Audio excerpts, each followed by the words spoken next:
I would have completely believed that you were a Brighton Beach girl. And I think the accent has a lot to do with that. So how did you nail it? Actually, a handful of people have come up to me after screening or a Q&A and said, oh, so are you going to be a professional actress now? Or are you going to pursue acting? It's perfect. And I go, yes, I am. Thank you.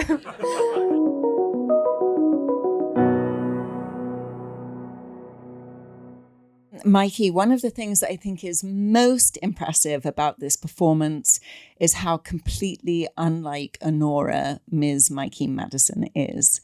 So can you give us some insight about what you found to be the similarities and the differences in your personalities or the character between the two of you? First of all, thanks for being here, guys. Yeah, I mean, this was a character who I immediately recognized was very different from who I am, and so every single way, really. And so I was like, okay, how do I start to get to understand this person and connect to her on a deep level so that I'm able to, you know, a couple months from now, walk onto set and just be able to know everything about her, not have any question unanswered, and be able to move like her as a dancer, speak Russian, and, you know, talk like her, all of those things. So there was nothing really to connect with, but there were things that I admired about her and that I characteristics that I wished I had. Like, she is such a fighter in so many different ways, like physically, verbally. Like, she is willing to fight tooth and nail for the life that she feels she deserves and that she feels she's earned. And I loved that about her. And I wanted her to be scrappy. And that's also something I admired. And so I think I just worked to understand the differences between us instead of trying to find any similarities. And so then where does that approach begin? Are you an actress who will start externally and feel it in your body, or are you coming from a more sort of an intellectual, psychological approach, external or in an emotional life, I suppose? I think it's different every time. It's just intuitive for whatever I feel like the character I'm about to play needs. But I felt that I wanted to go deeper than I had before for this character.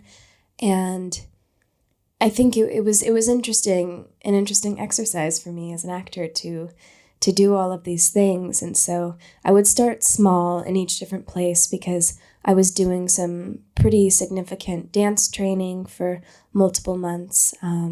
So I was doing that. And then I was also trying to learn Russian. And then I was also working on the accent. So I would just do little things here and there. Like, I would fall asleep listening to 10 hours of Russian speaking, or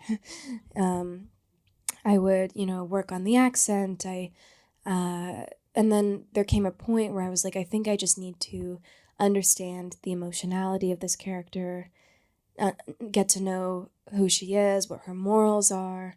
And so I just sat down at my computer and I was like, I think I just need to ask myself lots of questions. And so I would ask questions and then I would answer them as she was answering, basically. And things from like, when did she lose her virginity, to what school was like for her relationship to family members, friends, what cigarettes she smokes, all of those things. And so eventually, like, answering maybe 200 questions and filling in the blanks, I was able to just in my mind have a backstory so that if I was on set and someone asked her a question, I would be able to answer it. Does that answer your question? Yeah. And gave me so many things to think about too. I don't even know where to begin, but I'm going to start with the accent because I think that was such a huge part of it. I mean, I think anybody who hasn't seen any of your previous work, I loved you in Better Things and Scream and Once Upon a Time in Hollywood. Just already so many amazing performances that we won't get to discuss this evening. But I think if I hadn't seen that, because it's a Sean Baker film, I would have completely believed that you were a Brighton Beach girl. And I think the accent has a lot to do with that. So how did you nail it? Actually, a handful of people have come up to me after screening or a Q&A and said, "Oh, so are you going to be a professional actress now? Or are you going to pursue acting?" It's perfect. And I go, "Yes, I am. Thank you." Yeah, no, I worked with a dialect coach to create a base for the accent. But, you know, New York accents, as New Yorkers will tell you, there's varying differences between them. And so I wanted to specify it. I wanted it to be very specific. I didn't want it to be like a generalized, you know, Brooklyn accent. And so I went to New York about a month early so that I could live in Brighton Beach, immerse myself in the community, shadow dancers at clubs, talk to consultants, and work on the accent. And so I was able to fine-tune it because I was living in Brighton Beach and going to clubs, talking to girls from Brooklyn. And so I noticed that there were a couple women I spoke to where there was a certain cadence that I liked. And the woman who plays Lulu in the film, Luna, is wonderful. And there was a quality to her voice that I loved because she's born and raised Brooklyn girl. And I remember being like, "What do you think about when I say this? Does this sound right?" And she was like, "Oh, girl, let me tell you, I used to talk like this, but I've been trying to get rid of my accent." And she would, you know, go on and talk in her old voice. And I was like, "Oh, that's perfect. Keep going." And so I was able to suck up a bit of that and then, you know, just fine-tuned it. And yeah. It's interesting because you say you went to clubs and met dancers as part of your research, because I was wondering if you borrowed any specifics from the dancers that you met there, because your physicality is such a huge part of this character. Her body is her currency, I think, to a large degree here. And so I was wondering if you could talk to us about, you know, the walking in heels. And I read a lovely interview of you with Isabelle Huppert where you mentioned that nudity was your costume. And I thought that was a really interesting way to approach it, the physicality. So could you explain a little bit more about what you meant? Yeah, well, Annie is a sex worker. And so her body is part of her work. It's a physical job and it's an emotional job as well, psychological. And so to me, what I was saying to Isabel is that when I was filming any of those scenes where she's working and she's naked, I never felt naked, because I think that she's putting on this, sort of hypersexualized version of herself to present to someone. She's presenting a fantasy. She's playing a caricature of herself, a version of herself. And so to me, I never felt naked. I was very comfortable. And it was something that I'd never done before. And so I didn't know how I would feel, really. And she's also in control of all of those transactions. And so I think that's what I meant. But, you know, the physicality, I had done so much dance training, and I worked with an amazing dancer in Los Angeles who taught me everything, like how to give a lap dance, how to do pole tricks, how to, club chat, how to twerk, like all of those things that are really important and vital to being a modern dancer. And so I think I came in sort of with some ammo, and I was able to navigate all of those scenes because they're all improvised.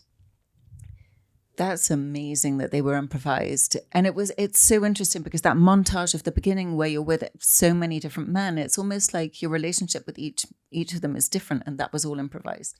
Yeah, so the whole opening and the beginning, all the lap dances improvised, the everything. It's Sean shot the intro on a wide, on a long lens. And we shot just 3 rolls of film. So I think each mag was about 10 minutes each. We shot about 30 minutes. It was a totally live club. Men everywhere, women everywhere, all my coworkers. Music was blasting, which never happens when you make a movie. And I had a wireless mic, and I just would look around and be like, okay, I'll go up to that guy, go up to this guy. Okay, I picked him up and take him to the back, go back, talk to a coworker. And so it was so immersive. It was, I mean, the 30 minutes went by like 5 minutes because to have that experience as an actor, it's incredible. But yeah, no, I would essentially just meet someone right then and there and give them a lap dance from start to finish. And we shot like maybe 15 of those. And so it was interesting. We were able to pull some interesting things, but my background as an actor was so, I mean, it's ironic because obviously I'm an actress playing this character, but it was so useful for those moments because you're looking at someone and you're thinking, okay, like, what is their fantasy? What do they want? Do they seem uncomfortable? Do they seem excited? Do they seem vulnerable? And so you're kind of trying to read them right then and there and see what kind of connection you can have, how you can keep drawing out this experience and both get what you want out of it. And so you're kind of creating a face to meet each face that you meet. And it was fun to shoot those scenes because you don't know what's going to happen. And yeah, it was interesting. That is, you make it sound like a lot of fun. And it's interesting because I want to, it seems like it's also tightly scripted. And I know that I heard that Sean was giving you during some scenes sort of new pages every day. And I was wondering what that is like and what your creative collaboration with Sean was like. Yeah, the new pages he's talking about is specifically for that big sort of centerpiece to the film, which is like the home invasion, and that's all in sort of real time. And that was for when my character's like actually tied up, and Toros, played by Karan Karagulian, is sort of delivering sort of these monologues, and Sean was rewriting them the morning before, giving them, to Karan, and Karan was like, "Holy shit, what are you doing to me?" Because he's been in all of Sean's films, but he hasn't acted in anything else, and he would learn all of his lines like on the subway over, and so he was like kind of losing his mind. But it was also so perfect because the character is losing his mind, and I was watching this unfold, and it was sort of my job, first of all, for Annie to fight for her life in those scenes, but to also understand how to push Karan's buttons as an actor, because there's certain things that we had to get to in the scene, but then we could improvise in between, and my character never stops talking. And so I found out things about Karan, like I realized that Karan would become extremely angry when I would insult his mother. And so I was like, okay, good to know. I'm gonna keep that in my back pocket. But he would be like, you can't say that, because if you say that to an Armenian, like we will like kill you. And I was like, okay, and I'm trying to get that out of you. But yeah, no, some things were really tightly scripted, some things weren't. But I think it's just about being intuitive as an actor and understanding when improvisation is like necessary and when it's not. Because it's improvisation, it has to be collective for everyone. It's not like a one-woman show. You have to be able to read the room and understand if something is going to uplift the scene or not. And so, but we were able to play a lot, and there were he wrote a beautiful script, but he would also write things like paragraph descriptions of scenes. And so it's my job to just fill in the blank. Or he would just write, Annie does this. And I'm like, okay, what does that specifically mean? And I would have to create something. So there were varying levels that was the main collaboration between us. So a lot of freedom within his guidelines. I'm wondering about that scene, though. It's so brilliant, the way the tension ebbs and flows and the tightrope comedy of it. But it seems like there must have been a lot of blocking and rehearsal when you're like throwing ornaments and glass table and kicking Vache in the face. I mean, there must have been, and I'm assuming cameras couldn't follow you. Well, for the stunts, like, yes, very tightly choreographed, especially because I did all of my own stunts, and I was thank you, very adamant about doing them. And so those are very tightly choreographed. And so we would rehearse those sort of half speed. I mean, one day we were like, how are we going to shoot all of these scenes? We walked into the mansion at night and we just spent hours trying to understand, how do we get from A to B? How do we move from this room to that? Okay, we can maybe roll over this couch or knock this over, end up here. And so that part of it was tight. And then you go to film it and I'm like, okay, I guess I'm just gonna throw myself into this. And there's nothing that can prepare you for that, really, because we would shoot it. I mean, we would rehearse it just kind of walking and like doing it quite slow. What was your question? I got stuck on the way that you just said that there's nothing you could really do to prepare for it, because I think it's about that intuition and improvisation that you were talking about, where you're affected by the other actor and you affect each other, which is why this seems so real, I think. Is that what? No, yeah. And I mean, also, I was really Yura and I didn't really know each other when we were filming those scenes. We'd like pretty much just met maybe a couple days before. And so I remember we shot it all chronologically, that sequence. And so Yura is like, so he's such a dedicated actor and he's so amazing. And he was like, okay, so slap me. And I was like, no, we'll do like a fake slap. And he was like, no, you have to slap me. You have to. And so I was like, oh, okay, well, I don't want to hurt you. And he was like, it's okay if you do, actually. Like, I'll like it. And I was like, okay. And so, yes, but he's the kind of person where like, he wants you to see like the redness on his face after he's slapped, that kind of guy. And so we created a lot of trust between each other. And that kind of inspired me to want to even go further, not in a competitive way, but just like, I see his dedication and it was inspiring to me as an actor. And him and I are in these scenes together. And so I'm like, okay, like I think we can really push this quite far. And then in terms of like the physical comedy, I think we were realizing while we were filming is like, it just felt natural to really push some of that, which was fun. But yeah, no, those scenes were, I mean, some of them crazy to film, and some were only like, okay, we only have one take for this. Like, we only have one tabletop, so you better get it right. And that really is when we start to see the beginning of your relationship, or maybe later on in the film, we realize that that's the beginning of your relationship when he's holding you down, which does seem sort of comical in a way, because one of the things I love about that scene is that no one pulls a gun. You're always expecting it. It is really scary for you, but we really don't know where it's going to go. So it's all of this expectation and the relationship between you and Igor that sort of starts there and weaves through. And I don't know whether or not it's something where you have sort of crafted, like you said, like crafted all of those moments, broken down your script and then thrown it all away when you're together. But there are just so many moments that are sort of minimal throughout the film until you get to the end, and then you remember looks and like he gives you the water, when he just all of these tiny things where you're like, oh.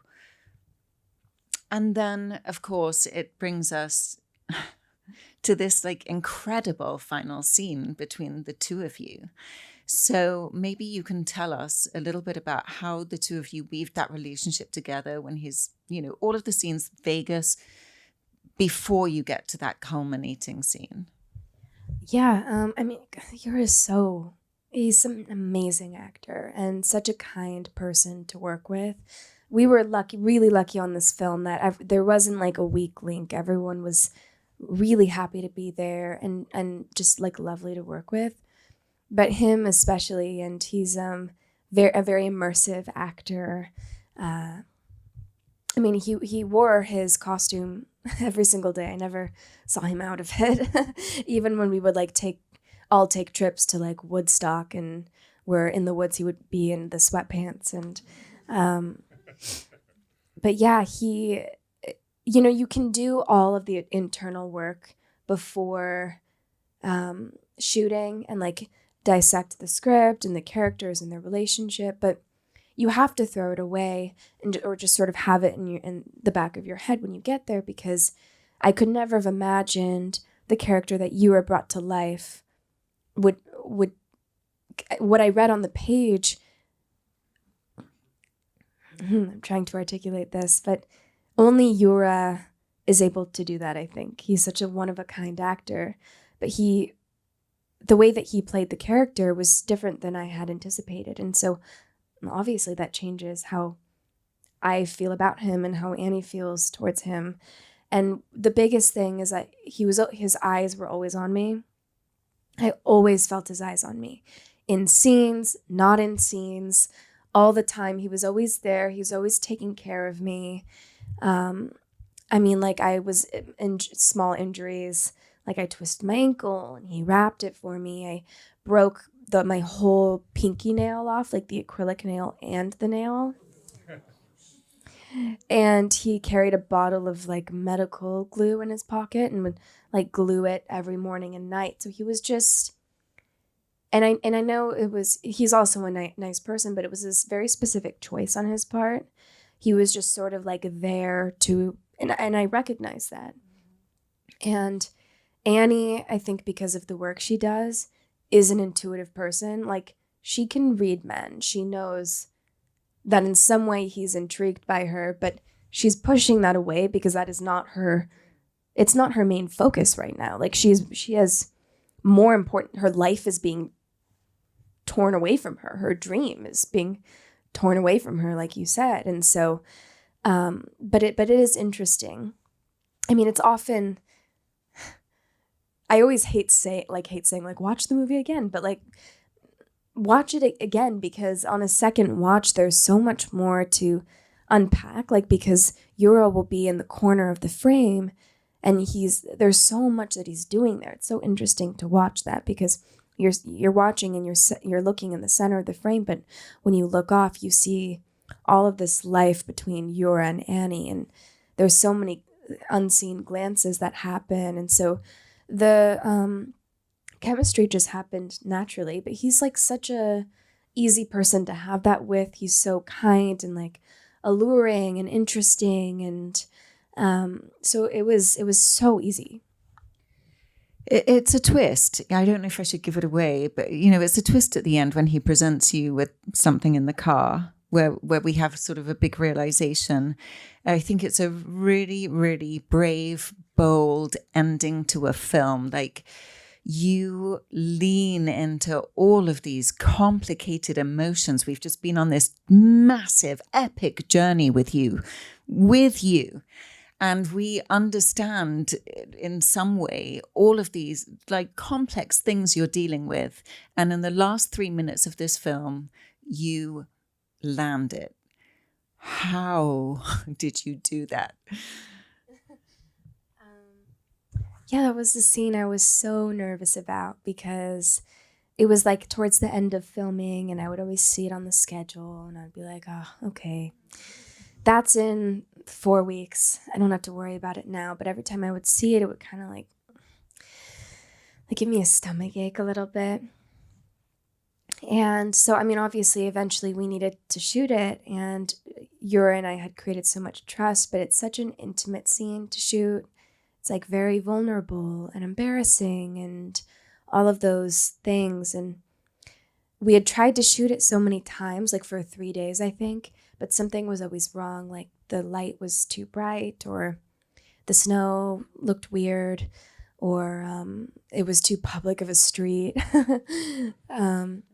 But eventually we're like, okay, we're going to shoot it now. And every morning, for all those 3 days, I would be like, I wouldn't get enough sleep, because when I don't get enough sleep, it makes me a little like rough around the edges. And I was sort of raw, and I was emotionally preparing, and then we wouldn't shoot it. And I'd be like, what the fuck. And so it's for all these days, I was like all this pent up frustration, like disappointment in myself, like pre-disappointment. I'm just being honest about it, but it's because I loved the character so much and I didn't want to let her down. I didn't want to let Sean down. I didn't want to let the movie down with that scene and put a lot of pressure on it. And I was like, I just feel numb. Why do I feel numb right now? I'm trying to shoot this scene. Like, first of all, I'm not a numb person. Like, I'm an overly emotional person. I cry all the time. Like, I welcome those emotions. And like, why do I feel this, I don't know, this like block between wanting those emotions? Because I feel it under the surface. Like, why aren't they coming out? And I realized, like, after filming that my emotions were kind of mirroring Annie's during filming. Annie is someone who doesn't want to let anyone see her crack. She's constantly covering, constantly holding things in, overcompensating. And it's only in those private moments that you get to see her like break that facade. And this was a private moment that we hadn't seen. I was always just trying to keep it in, not let anything out. And so I was like, how do I reground myself? Any of my sort of like emotional triggers weren't working. So I was like, I need to pull something out of my back pocket to, I don't know, just like roughen me up on the inside a bit. And so there's this, I have this like voicemail from my dad that he sent years ago that just always makes me emotional. And I hadn't listened to it in a long time. And so I was like talking to Sammy Kwan, our producer, and I played it for her. And she was like, I think you should listen to that before you shoot the film. And so I'm sitting in the car. It's Yura and then Sean's in the back seat with the monitor, which is very intimate. And I was so mortified and embarrassed, but I felt like we have to do this. And so we played it and ended up shooting the scene and getting a take that we felt was just honest to that moment. I had to just let go of any preconceived notions of like what I wanted the scene to look like, because it's just not possible. And I know that as an actor, but you can't help but try to imagine something or put something onto the scene. And it just was, nothing was forced or pushed, and it just was what it was. But it kind of brought us all into a very like sensitive place, because they're listening to a very private voicemail and it's embarrassing to me, and the camera just captured it, and it was interesting. So that's kind of how we did it. And then obviously Yura was there to just hug me. And when you look at someone like that, who is so kind, so open as an actor and as a person, and was just like wanting to be there for you, it's easy to connect and just like look at someone and just kind of let some of that out. But yeah, it was an interesting scene to film. And it was one that months after we were done shooting, I would torture myself about, because when you think about something too much, you start to make up things in your head, Am I talking about this too much? It's fascinating. Don't stop. And I would think like, oh my God, should I text Sean and say like, suggest we reshoot it and bring Yura back from Russia, or shoot a close up? And I was like, I just have to let that go, because what was true to that moment was what we captured. And that's all you can do as an actor. And you have to just forget about it. It's hard, but you do, because I think once you start pushing for something is when the audience sort of takes a step back. But yeah, it's such an important scene to the film, because I think an audience is sort of waiting for that release. Like, is she gonna let some of that out? So yeah. But also, I have to say, Sean has said that he was just blown away by your ability to drop a single tear on command? Not on command. We shot the scene.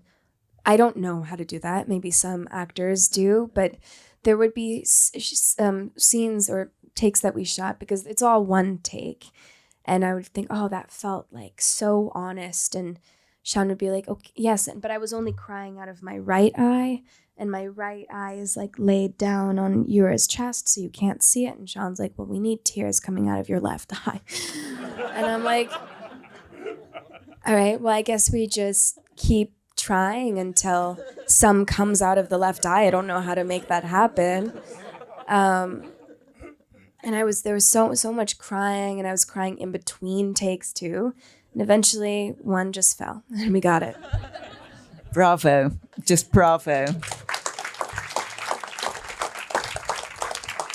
Before we let you go, I want to get to some audience questions. So Chelsea asks, did Annie's nails have to frequently be upkept because of the duration of... well, you talked a little bit about your nail, but she's mentioning that you were filming longer than the storyline. So how often did you need touch-ups to maintain those nails? Oh, yeah. Every like 2.5 weeks, I think, we would touch them up. But yeah, the nails are such an important part of the character. Well, first of all, because in strip club culture, all the women have long nails. They decorate themselves in a very specific way. And then also, once you have on long acrylic nails with like a big butterfly, you have like, I had all this attitude in the tips of my fingertips.